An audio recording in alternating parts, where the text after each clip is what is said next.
Hello everybody, we are on the road today in Munich in Germany at the DLD conference, a regular conference that I come to every year. It's a special DLD this year, January 2025, celebrating its 20th anniversary.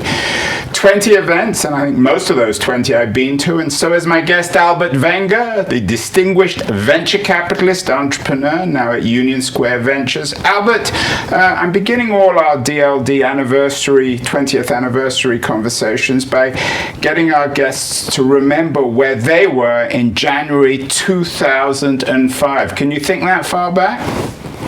January 2005 was actually a really interesting year for me, but it was the year that Delicious was acquired by Yahoo.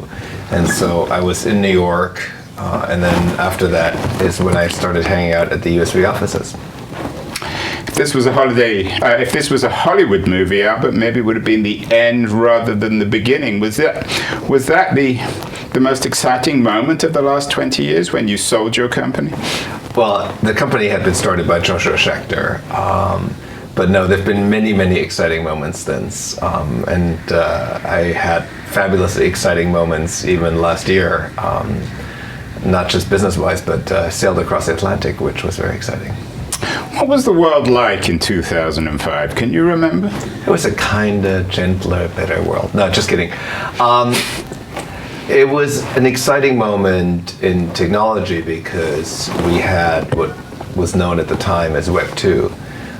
So all of a sudden, companies that enabled user-generated content, that enabled users to interact with each other, to share, were really rising fast. And that felt, to many people at the time, like an important new use case of this permissionless media, the web. It was a period, Web 2, of exuberance, perhaps like today with AI. Were you exuberant, Albert? Were you a believer in Web 2.0, in this democratizing potential of technology, particularly for online broadcasting and publishing? Delicious, of course, was one of the early pioneers of Web 2. It was indeed. I was exuberant about it, and I still, despite all the problems we've had with it, believe in its power and potential. I think all of us at the time believed that many people being able to express their views would be good. I think we already knew early on what some of the problems of that might be. Erik Brynjolfsson and Marshall von Alstein famously wrote a paper about the Cyber Balkans written in the 90s, late 90s. So people were thinking about this problem of fragmentation of discourse, of people retreating into their own tribes. So it was known that this was going to be a problem. I think what none of us did was try and create systems that would counteract that. And I don't think really had a good view even what those systems might look like. I believe we now actually have examples of what some of these things could look like. They're just very small and not scaled. And the primary example of this in my mind is community nodes on X. I want to get to community nodes on X in a second. Erik Brynjolfsson, who's been on this show several times, I think was your advisor at MIT. He was my PhD thesis advisor. Are you similar ages? I believe Erik is a little bit younger, but maybe not by much than I am. Erik, of course, now is a very distinguished academic at Stanford. You've gone on from MIT to be involved in a successful startup and then go on to Union Square Ventures. Are you happy with your narrative, Albert? You could have been an academic, I'm guessing, if you've chosen. I'm not sure that I could have been an academic, actually, because to be an academic requires a very deep focus for a prolonged period of time on kind of a single thing. Interestingly enough, I think I've learned more recently how to do that better, but I really enjoyed the kind of opportunity that venture has afforded me to learn about a lot of different areas, and something that I needed is to be drawn out and work with people. It's not my natural comfort zone, And so having something where, on the one hand, I have the excitement of learning about new things, and on the other hand, it's connected to people, has been absolutely fantastic for me, and I really couldn't be more thrilled than where I wound up. In 2005, did you have aspirations to be a venture capitalist? Oh, absolutely. My aspirations to be a VC actually go back to the late 90s. So I had started a company in Boston that was in the internet healthcare space. Started in late 96, early 97, together with two MIT professors. That was not a success, that company, ultimately, but I really loved the idea of startups bringing innovation into the world. And I thought I might be a better investor than I would be operator. It took me essentially a decade from that experience to become a partner at Union Square Ventures. But that was, I would say, a journey that had started and I was excited about from that very first moment of this very first startup experience. You've always been very interested in politics. Were you part of the exuberance in 2005 about technology democratizing the world, of course, that reached its climax perhaps in the Arab Spring and seems to have been going downhill ever since? Yeah, and as I said earlier, I still share this exuberance, actually. I believe that, as with many very powerful technologies, when they come into the world, we struggle for a long time to get them to work for us as opposed to kind of fitting into the old paradigm. And I think this is the moment in time we're finding ourselves in, also with AI. We are really, our heads are deep in the industrial age. There's 200-ish years of industrial age thinking that has accumulated. It's everywhere. It's in culture, it's in the pension system, it's in how we regulate media. It is all accumulated over a fairly long period of time. And when this new technology comes along, we kind of shape it and force it through those old lenses. And I continue to be exuberant. Let me point at some examples that I think support this exuberance. So if you look at what's happening in AI research, for example, it's all being published directly by the researchers without a very long review process. And that has massively accelerated the rate of progress. And it sort of makes the papers available almost in near time, in real time, and other people can be like, oh, I can see how I can implement this in my system. Oh, I can see how I can improve this further. So we see this ability of people to share directly with the world. We see the positive sides of it. Yes, we have come to also very much appreciate the negative sides. I think the right thing to do now is to say, okay, what are the digitally native solutions to the problems, not what are the old-fashioned ways? Because when I look at speech, for example, the left and the right both want to regulate speech on the internet. They just want people to not be able to say what they don't like. It's a mirror image of each other. So we need to have a digitally native solution that is not going back to saying, okay, we need to put the government in power of censorship, which, by the way, happens to be the origin of copyright. You used a couple of terms, digitally native and industrial age thinking. What do those mean? Well, industrial age thinking to me means thinking where the primary constraint of the world is capital, physical capital, where the primary constraint is how many buildings can we build, how many machines can we make. When that was the primary constraint, that to me is the industrial age. And now the primary constraint is attention. We have all this machinery, and it's like, what are we paying attention to? Are we paying attention to the big problems, climate crisis, infectious disease, the big opportunities, which come from automation, which come from space travel, which come from new materials, so many new opportunities. Are we paying enough attention to this, or are we still caught in trying to sell the 12th pair of shoes to people who already have 11 perfectly good pairs of shoes? And so we have a certain mindset that has worked very well for us. By the way, I'm a big believer that free markets and innovation in free markets has gotten us to an amazing point. But whenever you run a system for some length, like this system, you wind up in the end with kind of marginal benefits, and now you have this new set of capabilities, and you need to invent the new thing. And digitally native to me just means you don't take regulation that you invented 100 years ago in the industrial age and apply this regulation to a fundamentally different set of capabilities.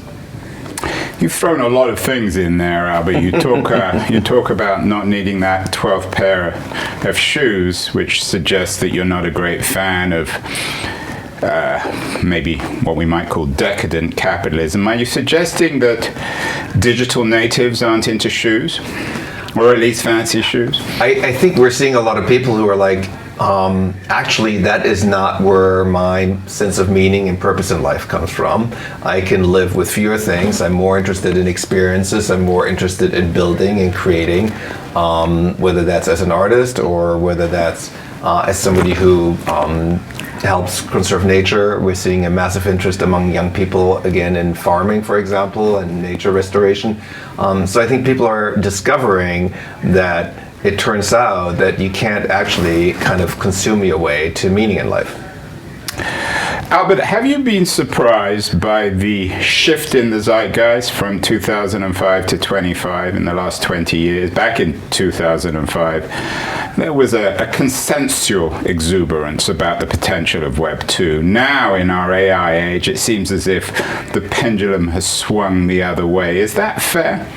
I don't think the pendulum has swung the other way. I think we've had 20 years of seeing that, unsurprisingly, digital technology has huge benefits and also has huge problems. And I think now people are looking at AI and you find only smaller groups that are like, it's all good. And you're seeing more groups that are like, oh, I can see that it could be good and it could be negative. And then you, of course, have a big group that says it's all bad. I think one of the really problematic features of current dialogue on almost any topic is that the groups in the extremes occupy most of the dialogue space. So the AI is all good group gets a lot of space, and the AI is all terrible, it's going to kill us all, and it's all biased and we shouldn't be doing, we need to slow it down, group gets a lot of space. The group that's in the middle that's sort of saying, hey, this technology has extraordinary capabilities. It also has very real risks, including not dismissing existential risk. And so how do we approach this in a way that recognizes both? That group tends to be less vocal on social media, less vocal in policy circles. And I think the net result of that is that we are being torn between these two very loud voices on the extremes. And that is true on so many different issues. But as a venture capitalist, you're lucky enough to see everything early first before other people. I want to get to AI in a second, but it seems in a post-Web 2 world that Web 3 has fizzled. Is that fair? Were you excited by Web 3? I don't even quite know what that term means. I was, and I continue to be excited by it. So by Web 3, to me, it means decentralized ways of reaching consensus. Consensus means you agree on some state of the world, usually a state of a database. You agree, for example, who owns a Bitcoin, or who owns an NFT, or who made a social media post, where did it originate? Those are all examples of consensus. And in Web 2, the way we achieved consensus was we put big centralized players in charge. Amazon maintains a huge catalog of payment credentials and SKUs and who's purchased what. That's very centralized. Facebook maintains a big database of profiles and relationship graphs and status updates. So we have these big centralized players that really, they took care of maintaining the database. And now we have decentralized alternatives that can do that, that give you all the benefit of network effects, meaning all the benefits of people sharing their sort of the state, but without giving power to a centralized player. Now, I think this is fundamentally, foundationally very positive technology. We have seen a lot of negative use cases, but I think we're beginning to see a lot of very positive use cases. So if I think of the USB portfolio, for example, we have a company called Sling that lets you send money anywhere in the world instantly. I think they're live in something like 70 countries for virtually no fees. And that is all powered by this decentralized consensus behind the scenes as to where, in which account the money sits. It seems as if, Albert, in this period, two things have happened simultaneously. They appear contradictory, but perhaps they're not. On the one hand, the rise of what you call Web3, these network platforms that exist beyond the physical. And on the other hand, the rise of authoritarian populism, a return to nationalism, a fear of others, hostility to other countries.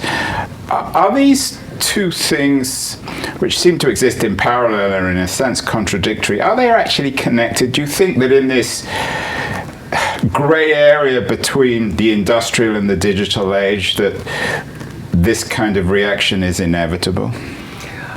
I believe that whenever you're in a big transition, there's huge uncertainty. And when you have uncertainty, people look for answers. And I believe that there are very real problems that have emerged that have not been addressed by the parties that have been in power. These are problems around the hollowing out of the middle class, for example, in many places. These are problems around what is affordable and not affordable for whom. These are problems around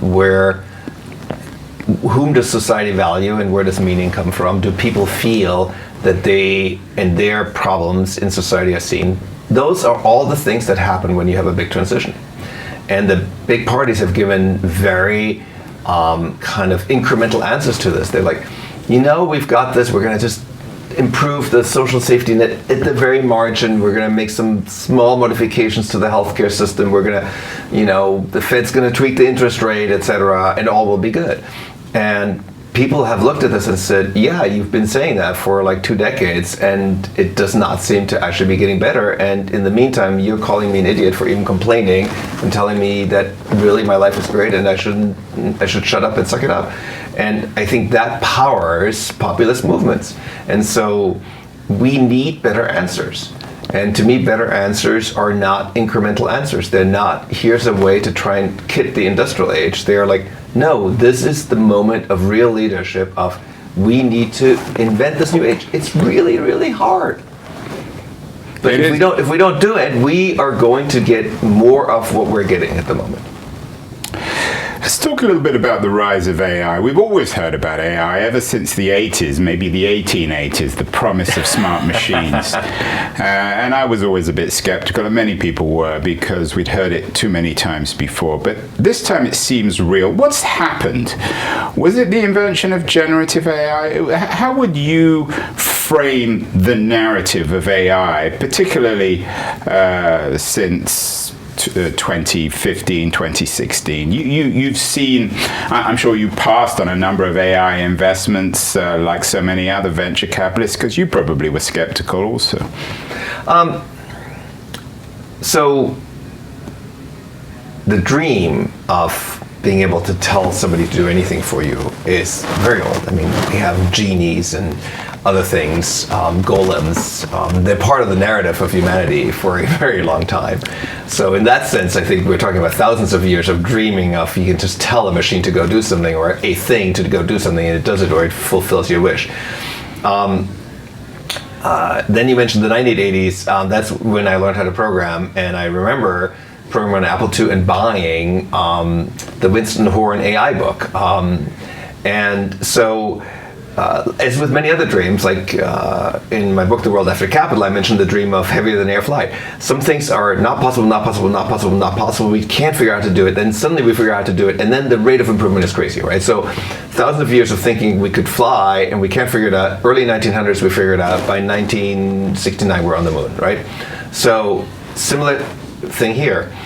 We knew that somehow it should be possible to replicate some of the stuff that goes in the brain in these machines. And we just didn't have enough compute. And then we also didn't have enough data. And now we have both. We have enough compute, enough data. And when you put those two together, suddenly you get real breakthroughs in machine intelligence. And now that we've had those breakthroughs, the rate of improvement at the moment is just truly, truly extraordinary. So I would not be surprised if an artificial superintelligence emerged this year or next year. Do I think it's super likely to happen right now? No, but do I think there's 10, 15, possibly even 20% likelihood of a fast takeoff now? 100%. We have had the breakthrough. And just like the breakthrough in heavier than air flight, once you have it, progress is very fast. Gary Marcus, a skeptic of generative AI, at least. Does anybody still listen to Gary? Well, he's at DLD, Albert. Some people do. I hope they do, because I always have him on my show. But Gary suggests that generative AI, I mean, he like you, acknowledges that AGI eventually is inevitable, whether it's 5, 10, 50 years. But he suggests that generative AI may not be the technological solution. Is there anything in that? Or is the breakthrough generative AI in 50 or 100 years, is it going to be generative AI defining the AGI environment? The reason for my slightly snarky comment about Gary was that I think Gary was just being so dismissive early on of this breakthrough. I mean, he was like, these are stochastic parrots, basically. And I just think it was very visible that there was more going on than that in these large models. Now, the question of, will we need some other breakthrough, or do we have everything on the table? I think that's going to play itself out in a couple of years. I could see that maybe we hit a plateau for a while. It's possible, but at the moment, there's extraordinary progress. And progress is happening in a number of different dimensions. One of the things that's happening right now, as we're sort of recording this, is that these new models coming out that are quite capable, that took a lot less to train than the prior models. And that's really intriguing. We don't quite fully understand exactly what's going on there. Then the other big breakthrough that happened towards the end of last year was all this inference time scaling. So I think there's lots of reasons to believe that we may not actually have hit a plateau, that we may have gotten to the point where the stuff can start to bootstrap itself. So let me give one other example. There was a concern that if you use synthetic data, so data generated by computers to train models, there was something called model collapse. The models suddenly were dumb. But then there's new work that's like, oh, if we have higher quality synthetic data, actually we do make progress. So to me, it's just a super highly dynamic field. And so anybody who sort of says, oh, we definitively need one more breakthrough that isn't here yet, I just don't think there's any basis for claiming that. And I think that sort of being at all dismissive of where we are today is just wrong. It is truly extraordinary. And anybody, I think, who works on a daily basis with the models kind of has to acknowledge this. They come up with really interesting things when you talk to them. Things that, like every blog post I write today, I have an interaction with a model on the blog post. And I almost always wind up improving something on that blog post from my interaction.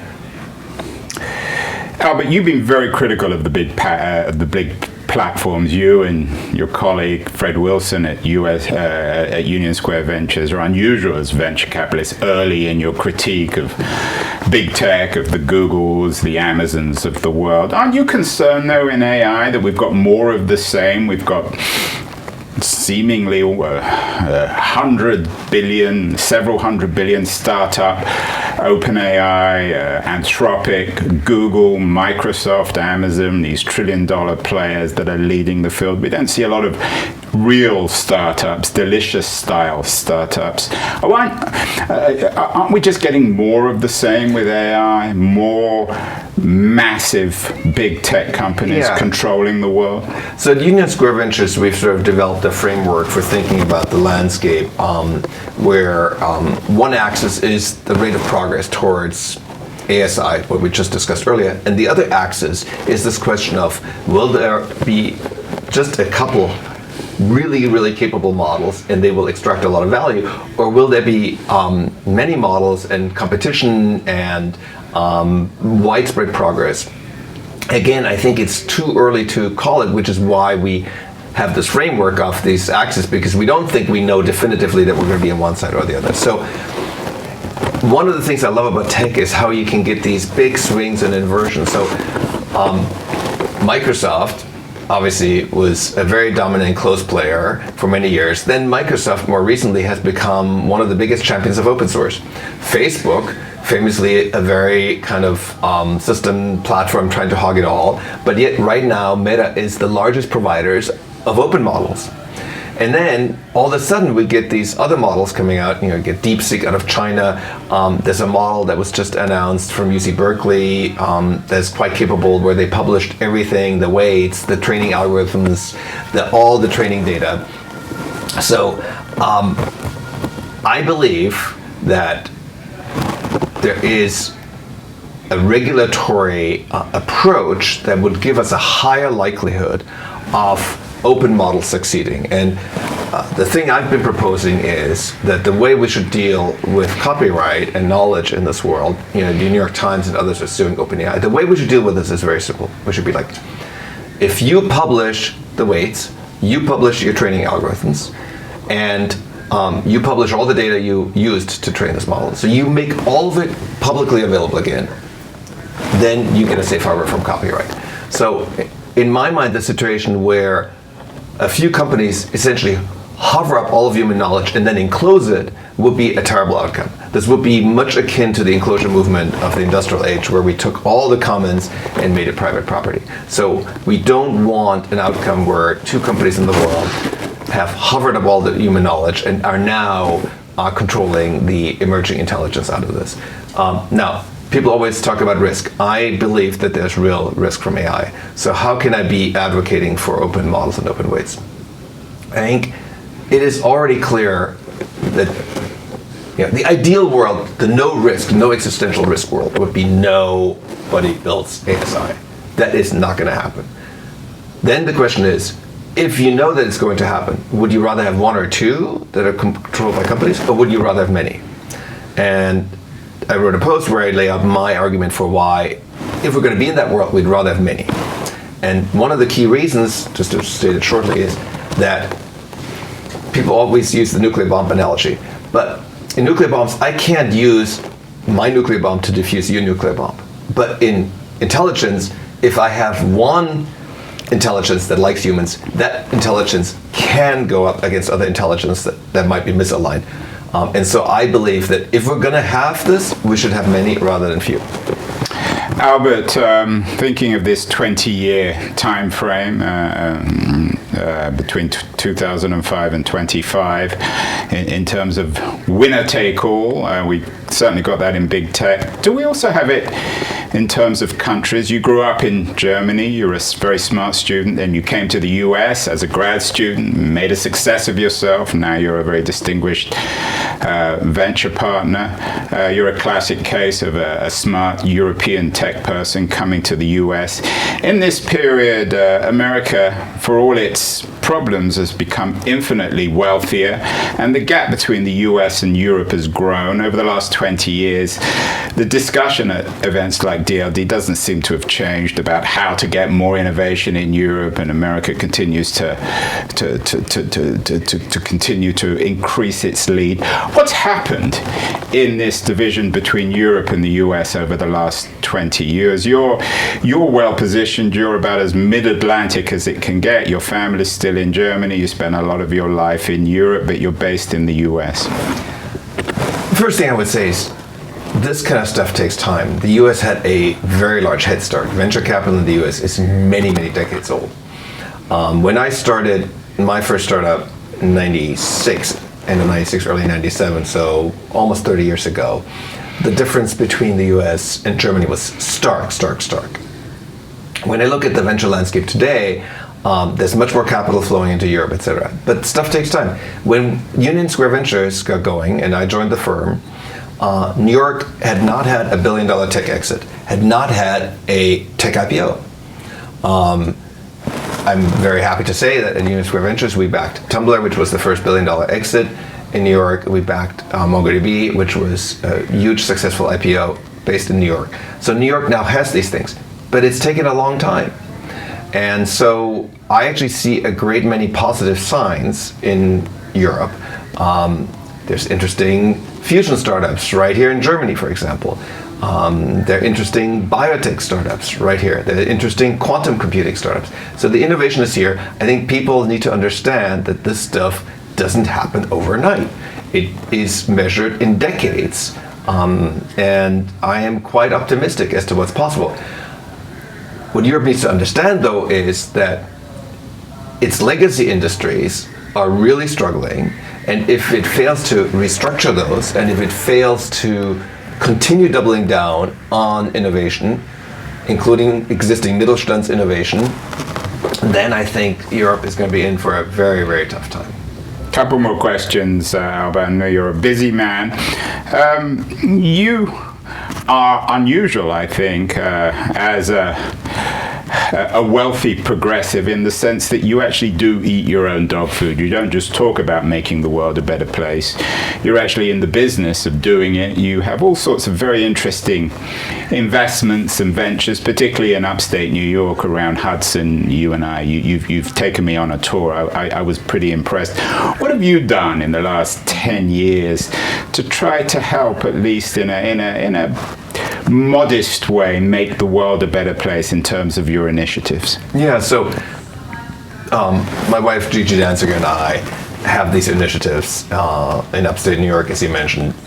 One of them, for example, is a universal basic income pilot in the city of Hudson, where 128 people are receiving $500 a month for 5 years guaranteed. When Gigi and I started this, it was the first small city basic income pilot, and it is still to this day the only basic income pilot where recipients get money for 5 years. Basic income is one of the policies that I write about very explicitly in my book, The World After Capital, and so Gigi and I very much believe in kind of putting our money where our mouth is. We're right now talking about funding an initiative to form a data union. We know somebody who is interested in this idea of how do I aggregate all the interactions between people and these big systems, but I will be representing the people instead of the big systems. And so that's something we're likely to fund. We've done a lot of work around steward ownership. So the idea of the book is called The World After Capital. So if capital, that means physical capital, but the intermediate stage of physical capital is financial capital. Financial capital has become ever more extractive over the last sort of 20 plus years, maybe 30 plus years of sort of financialized capitalism.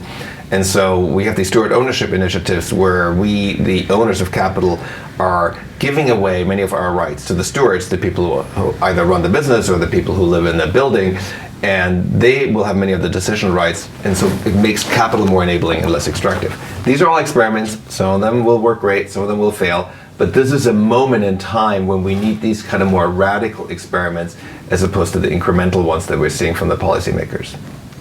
How does this scale?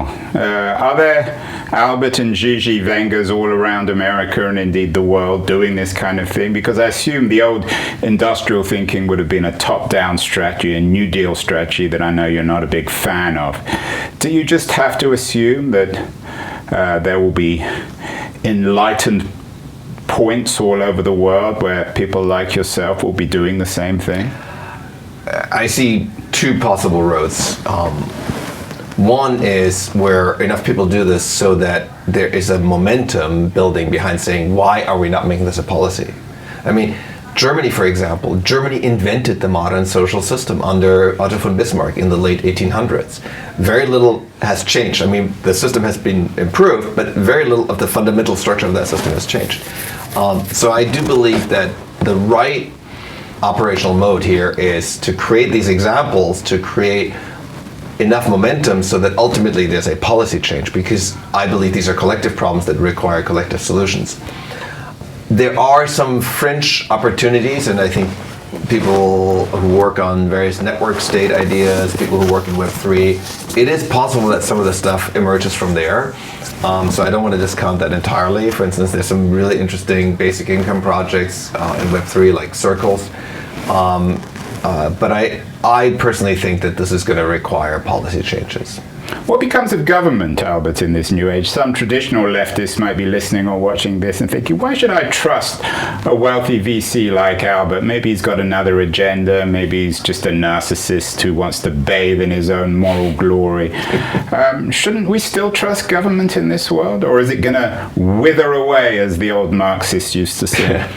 Well, government has squandered the trust that people have placed in it in so many ways, which is why so much of the reaction we're seeing is because people feel that they've been lied to and misled and talked down to, and they don't just feel that way. That's based on that having actually happened. So I do think we need to reconstitute things, and often that I think will mean a smaller government that does fewer things but does those things more effective. I am very much for regulation, just the right kind of regulation. The right kind of regulation is not going to be patched on top of this huge patchwork, but is going to say, actually, we have learned a lot of things, and here is the right type of regulation for this new world. That's the first thing I would say. And then the second thing is, we have somehow withered down our view of what democracy is or can be to people pressing a button or a lever inside of a voting booth every 2 or 4 years. And that is a extremely sad view of democracy and its potential. So one of the things that Gigi and I are big advocates for are citizens' assemblies. And we believe that some of the biggest and gnarliest topics, the way we'll ultimately come to consensus, one possibility other than revolutions happening, is that we lean into this kind of method. For instance, Ireland used it to finally get an abortion law passed in Ireland. Albert, in January of 2025, you pointed to a couple of other technological initiatives, startups, platforms that you found particularly encouraging, and perhaps you might return to those briefly. I believe that we are on the cusp of extraordinary breakthroughs and potential in many different areas. So I think there's tons of extraordinary work happening around energy. Fusion, I believe, is very possible. I don't think it's an imminent thing. It's not a next year thing. But a 10-year timeline to fusion feels quite possible. Then we have breakthroughs in biology. We really know now how to program DNA, how to make cells do things that they weren't going to do by themselves. I think, again, we're at the beginning of the capabilities there, and we'll see extraordinary progress from here. We talked about AI already. So this is a moment in time of great technological promise. And historically, what we have seen is the early 1900s were also a moment of great technological promise. But at that point in time, we failed to recognize that we needed to get out of the agrarian age and into the industrial age. And so, it took a series of revolutions, ultimately 2 world wars. I don't think we're going to necessarily repeat exactly the same pattern, but at present course and speed, we're going to have a lot more upheaval before we get it right, because we're still clinging on so hard, ever so hard, to oh, this is how society works, and you got to work to get money, and so UBI is false because what did people do to earn it? And all these ideas that are floating around in our heads, that's what's preventing us from kind of unlocking this technological progress in a way that is beneficial to lots of people in society as opposed to being beneficial to just a few. And finally, Albert, let's imagine that unlocking. You wrote A World After Capital. As you mentioned it several times in this conversation. I hope you and I will be around in January 2045 to celebrate DLD's 40th anniversary. What could the world look like in 2045 if indeed your vision of a world without capital or a world after capital becomes a reality? Well, it's definitely not without capital. It's just a world where capital is no longer the thing that drives us all mad, but instead we are, exploring all this technology and how we can use it. I think 2045 is actually quite a long way away. A lot can happen, but in my ideal scenario, in my dream scenario, we will have gotten on top of the climate crisis. We'll have a nice, stable climate, and that'll be the result of many different technological interventions. We will have cured a lot of disease. We will have secured the food supply. We will have reconverted vast swaths of, say, North America and other areas that are currently used for agriculture back into wild nature. And we will have a lot more peace in the world than we have at the moment. Well, I hope you're right, Albert. As always, honor and a pleasure. Happy New Year. Happy, healthy New Year. Peaceful New Year for 2025. And I hope you will come back on the show in the not too distant future to share your unusual wisdom. Thank you so much. Thank you, Andrew.